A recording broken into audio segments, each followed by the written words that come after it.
It was perfect.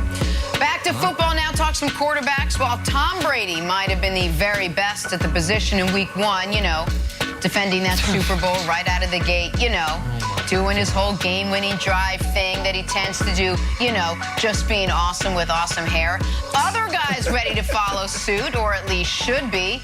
Chris Broussard, who is under the most pressure, which quarterback, heading into week 2? Well, first of all, Jenna, before I make my list out, look, let all of the players on this list and a coach, and including some who aren't on this list, are in danger of going 0-2. And when you start the NFL season 0-2, your chances of making the playoffs are slim. All right, since 1990, when they went to the 12-team playoff, you see, less than 12% of the teams that started 0-2 made the postseason. The last 2 years, including last year, when they actually expanded to 14 teams, all 20 teams that started 0-2 missed the playoffs. Wow. So all of these guys are under that pressure. And again, even some who aren't on this list. That said, let's get it going.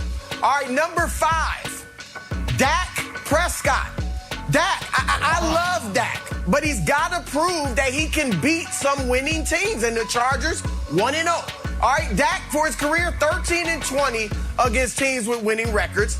Last 23 games, he's only won 6 of them against teams with winning records, and he's 2-10 in his last dozen contests against teams over 500. So go out there and prove that you can beat a good team. That gaudy numbers are great, but they're only great if you're winning.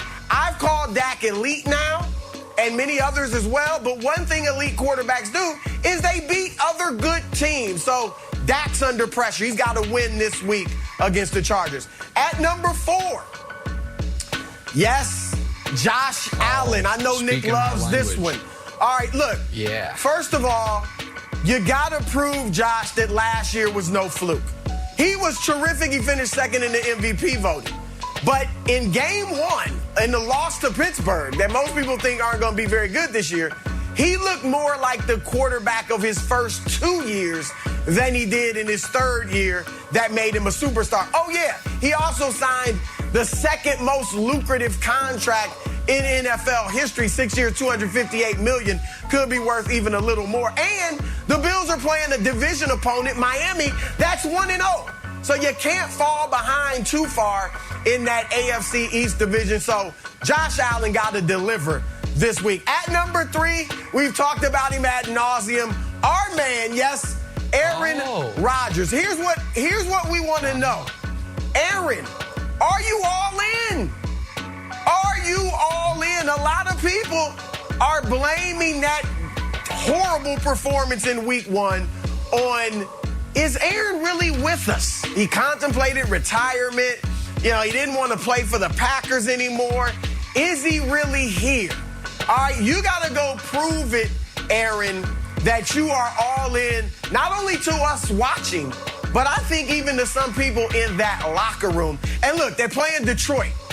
Now, if there ever was just what the doctor ordered, it's the Detroit Lions. So he's got to go get it done because the next 2 weeks get a lot tougher, San Francisco and Pittsburgh. So Aaron Rodgers has to rebound. All right, at number 2, we just talked about him. Is he Danny Dimes or is he Danny Drops? The pressure is on. New York is watching him. Is this kid a winner? Can this kid hold on to the football? We gave him weapons. We we think is a great running back in Saquon Barkley. Daniel Jones has got to win. This is his 3rd season. All right? Eli Manning, who many compared Daniel Jones to, he was making the playoffs in his 2nd and 3rd year and winning a Super Bowl in his 4th.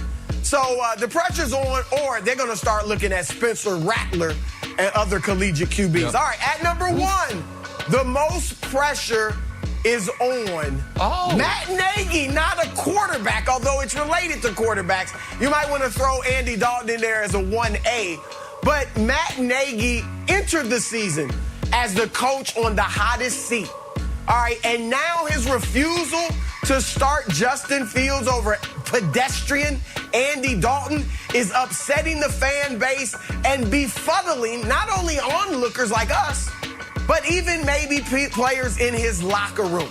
All right, so if he doesn't want to lose the team, they have to win big this week. And if Andy Dalton goes out there and has a stinker, another stinker, and they lose to fall to 0-2, Matt Nagy, you're going to be burning up on that seat. So those, Jenna, are the 5 guys with the most pressure on them entering week 2 of the NFL season. Do y'all need to talk, or is it just listen, salute? You know what? Should we go to a commercial break? Let me tell you something, Broussard. You know who's also, I'm just being honest, it's going to surprise you. You know who also maybe should be on that list feeling pressure? Yours truly. Because lists are my thing. That's a hell of a list. I don't look at it and say there's any major flaws, any egregious errors. It's an excellent list. I give you credit for it, but I do want to zoom in on, you know who I want to zoom in on. Because my only critique would be maybe the guy you have at number 4, we could move up to number 3 or number 2 or maybe even number 1. So here's the thing for Josh Allen. He's under pressure for a multitude of different reasons, right? Like Rodgers under pressure because he played so poorly in the offseason, those 2 reasons. Daniel Jones is under pressure because he's played poorly up to this point in his career and time could be running out.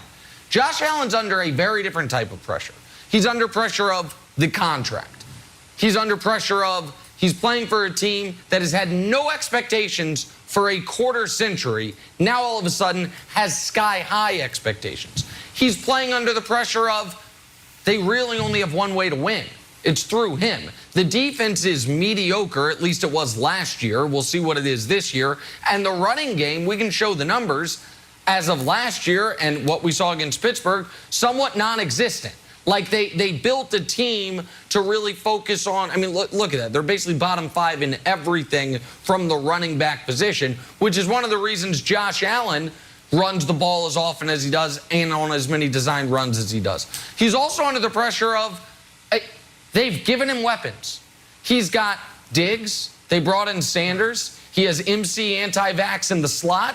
And don't forget about the great Jake Kumerow. I mean, who wouldn't want Jake Kumerow as your 4th or 5th receiver? So he's got all the weapons any player could have. And there's this. Quietly, it's not just one bad game. He was bad in the conference championship game against the Chiefs. He was borderline bad in the divisional round against the Ravens.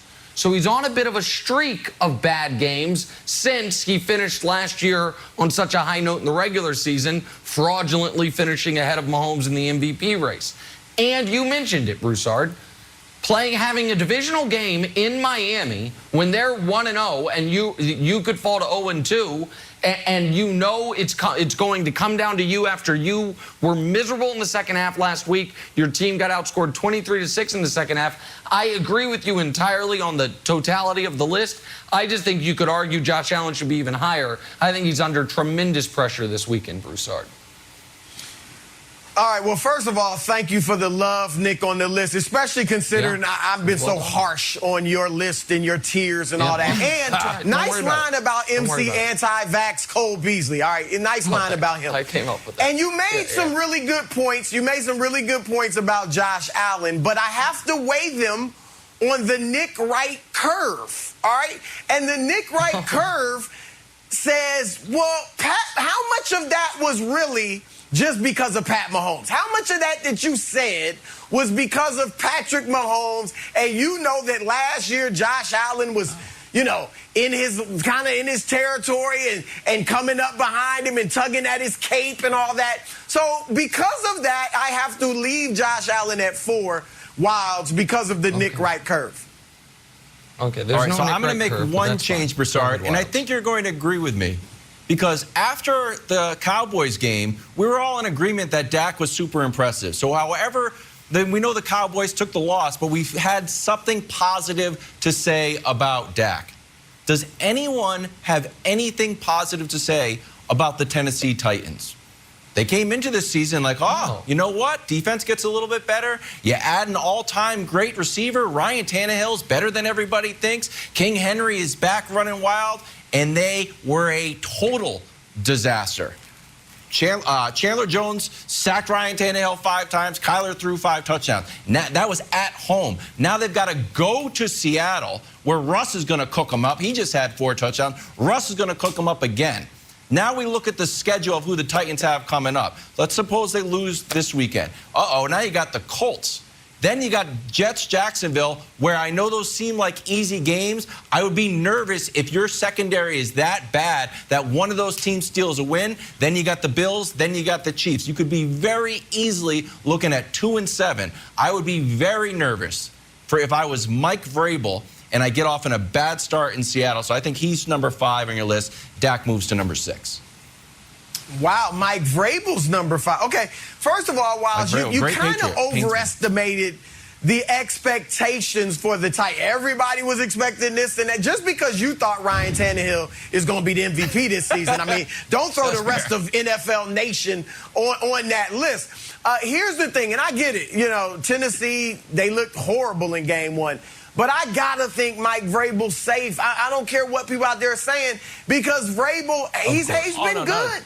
What? He's been good. They've been to the AFC Championship under him. They made the playoffs the last 2 years under him. Before he got there, they had only made the playoffs once in the last 9 years. And so he has them now as a relevant football team. And remember, I took him out to lunch when he was in high school, too. So I got a soft spot for Vrabel. I forgot about that. But I think that's a good point. Wild. Speaking of biases, you're talking about Nick Wright, Patrick Mahomes bias. We forgot Chris Broussard, Big Brothers, Big